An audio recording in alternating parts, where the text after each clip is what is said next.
বৌদি আজকে আমাদের জন্য অনেক রকমের আইটেম রান্না করেছে, তবে আমার সবচেয়ে বেশি যেটা ভালো লেগেছে 5 রকমের ভাজা, যেটা আমাদের সচরাচর করা হয় না।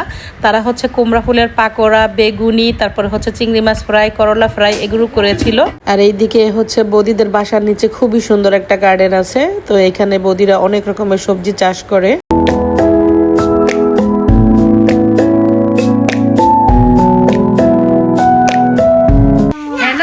আসসালামু আলাইকুম, সবাই কেমন আছেন? আশা করি সবাই খুব ভালো আছেন। আমি আল্লাহর রহমতে আপনাদের দয়ায় খুবই ভালো আছি। তো এই মুহূর্তে আমরা চলে আসছি এক বৌদিদের বাসায়। আজকে দুপুরে তাদের বাসায় আমাদের দাওয়াত, তো সেখানে চলে আসছি। আজকে এখানে আমরা দুপুরে খাওয়া দাওয়া করবো, তাদের সাথে সময় কাটাবো। তো সেটাই চাইলাম ছোট্ট একটি ব্লগের মাধ্যমে আপনাদের সাথে শেয়ার করি। তো দেখতে থাকুন আমাদের আজকের এই ছোট্ট ব্লগটি, আশা করি আপনাদের কাছে ভালো লাগবে। এই যে এখানে বাচ্চারা খেলাধুলা করতেছে, আর বৌদিদের বাসায় খুব সুন্দর একটা গার্ডেন আছে, আমি দেখাচ্ছি ব্যাক ক্যামেরায়। নিচে একটা খুবই সুন্দর গার্ডেন আছে, এখানে বৌদিরা সব রকমের সবজি চাষ করে। এই যে গার্ডেনটা অনেক বড়, এই যে এখানে সব রকমের সবজি আছে। আর এখানে হচ্ছে একটা মাঠ আছে, যেই মাঠে প্রতি সোমবারে হচ্ছে একটা মেলার মতো বসে, মানে বাজার বসে প্রতি সোমবারে। আর এটা হচ্ছে একটা স্কুল, ছোট বাচ্চাদের, মানে কাজের বাচ্চাদের একটা স্কুল। আজকের ওয়েদারটা খুবই মানে গরম। তো এই গরম ওয়েদারে আমি হচ্ছে একটা সুতির ড্রেস পরেই চলে আসছি বৌদিদের বাসায়। আমাদের বাসা থেকে বৌদিদের বাসা আসতে 10 মিনিটের মতো লাগে পায়ে হেঁটে আসলে, আর গাড়িতে আসলে হয়তো 3 মিনিট কি 4 মিনিট এরকম লাগে।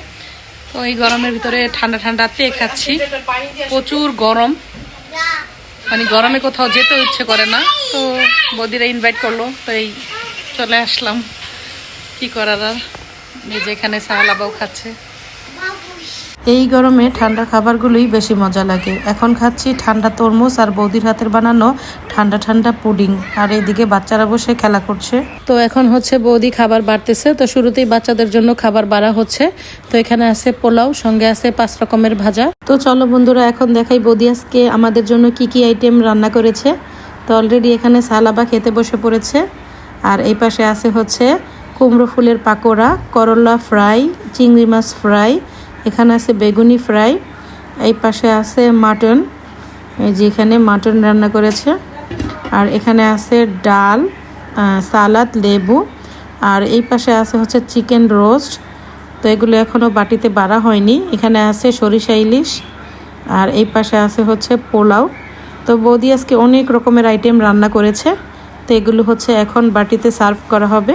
আর এইদিকে সাহালাবা অলরেডি খেতে বসে পড়েছে। তো সাহালাবা খাচ্ছিল আর বলতেছে যে আন্টির হাতের রান্না খুবই মজা হয়েছে, খুবই টেস্টি হয়েছে।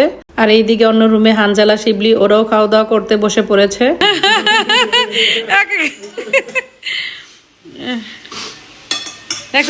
ঠিক আছে, নয়নে ঠিক আছে, স্বাভাবিক। ও বাবা, এই জায়গা আবার লেখা কি নয়ন? ও নিজের রুম অনেক সুন্দর করে সাজাইছে। এরপর আমার হাজবেন্ড, খোকন ভাইয়া, সুভাষ দা, তারা 3 জন হচ্ছে একসাথে খেতে বসে পড়েছে। তো তাদের খাওয়া দাওয়া হলে আমরা মেয়েরা খেতে বসবো, আমি, বৌদি এবং বৌদির মেয়ে, আমরা একসাথে খাবো। তো সবার খাওয়া দাওয়া শেষ, এখন আমরা 3 জন বসে পড়লাম খাবার নিয়ে।